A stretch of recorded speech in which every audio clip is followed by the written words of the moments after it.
Have you ever finished a day of back-to-back video calls and just felt like you've run a marathon? Yeah, you are not alone. That feeling is very real, but it doesn't have to be your default. In this explainer, we are going to break down how you can turn that virtual meeting fatigue into virtual meeting excellence. Okay, let's get into it. So that complete and utter exhaustion after a day on video calls, well, it actually has a name, Zoom fatigue. And it's not just some catchy phrase, There is a real scientific reason you feel so drained, and it all comes down to what's happening inside your brain. So here's the deal. Your brain is in total overdrive. In a virtual meeting, you're trying to do a million things at once. You're trying to read these tiny pixelated facial expressions, keep an eye on the chat, figure out where the mute button went this time, and, oh yeah, actually listen to the conversation. It's a massive mental workout, and it is exactly why you feel so burnt out at the end of the day. But the good news is you don't have to just accept this as your fate. With a few really clear strategies, you can take that exhaustion and turn it into focus. We're going to show you exactly how, using a powerful 4-pillar framework that seriously anyone can master. Let's kick things off with pillar number 1, the foundation. Because here's a little secret. A great virtual meeting doesn't start when you click join. Nope, it starts way before that. It's all about getting your tech and your space dialed in. This is really where excellence begins. Before every single meeting, and I mean every meeting, you've got to do a quick 3-point check. Is my mic working? Can I hear everybody? Is my camera on and pointing in the right direction?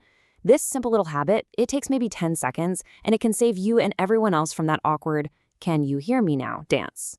Now, here's why that check is so important. When you're not fumbling with your settings while you're trying to talk, you free up all that mental energy to focus on the conversation itself. It's like taking a huge weight off your brain so you can be fully present and engaged right from the start.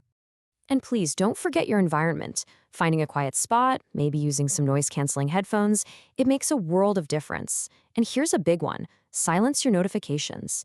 Every little distraction you eliminate helps you protect your focus and stay energized. Okay, on to pillar 2, commanding the screen. And listen, this has nothing to do with vanity. It's about how you show up. It's about sending a clear nonverbal signal that you're prepared, you're professional, and you are ready to contribute. And just look at the difference here.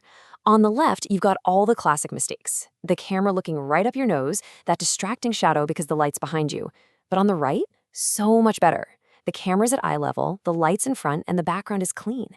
These tiny changes have a huge impact on your professional presence. Now for pillar 3, active engagement. This is all about how you participate in the conversation. It's not just about speaking up every now and then. It's about using the tools that you have to bridge that digital distance and communicate with total clarity. We lose so many of those little nonverbal cues we rely on in person, right? So we have to be more intentional. You've got to make an effort to nod or smile or use that thumbs up reaction to show you're engaged. You can even state your intention out loud, like, "Hey, just so you know, I'm nodding in agreement with that." It removes all the guesswork. Okay, here's a really simple one that is a total game changer for everyone on the call. Mute yourself when you are not speaking. Just make it your default. This cuts out all the background noise, the echoes, the feedback. It's such a small action, but it's a massive sign of respect for everyone's ability to focus. All right, time for our final and maybe most critical pillar, how to actually beat the fatigue and reclaim your energy. This is where we move beyond just surviving your meetings and into actually thriving in them.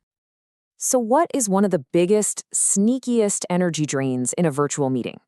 Well, it's something called the mirror effect. Think about it. Seeing your own face on that screen all day long is like having a mirror taped in front of you. You'd never do that in an office meeting, right? It makes us super self-conscious, and that constant self-analysis is mentally exhausting. So now that we know the problem, what's the solution? What is the one simple, powerful thing you can do right now to immediately dial down that stress? It is this simple. Hide your self-view. Almost every single video platform has this feature. With just one click, that distracting mirror is gone, and you can shift your entire focus to the people you're actually there to talk to. Trust me, it feels incredibly liberating. And here's another great tip. Switch to speaker view. That gallery view, the one that looks like the Brady Bunch intro, can be a huge overload for your brain. It's trying to process all those faces at once. But speaker view, it lets you focus on just the person talking, which is so much less taxing on your brain. Okay, so you put all these tips from the 4 pillars into practice. What actually happens? What's the payoff?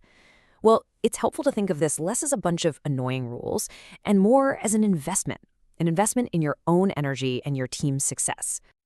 And the return on that investment is huge. We're talking about more efficient meetings, your team making better decisions, and you feeling genuinely less wiped out at the end of the day.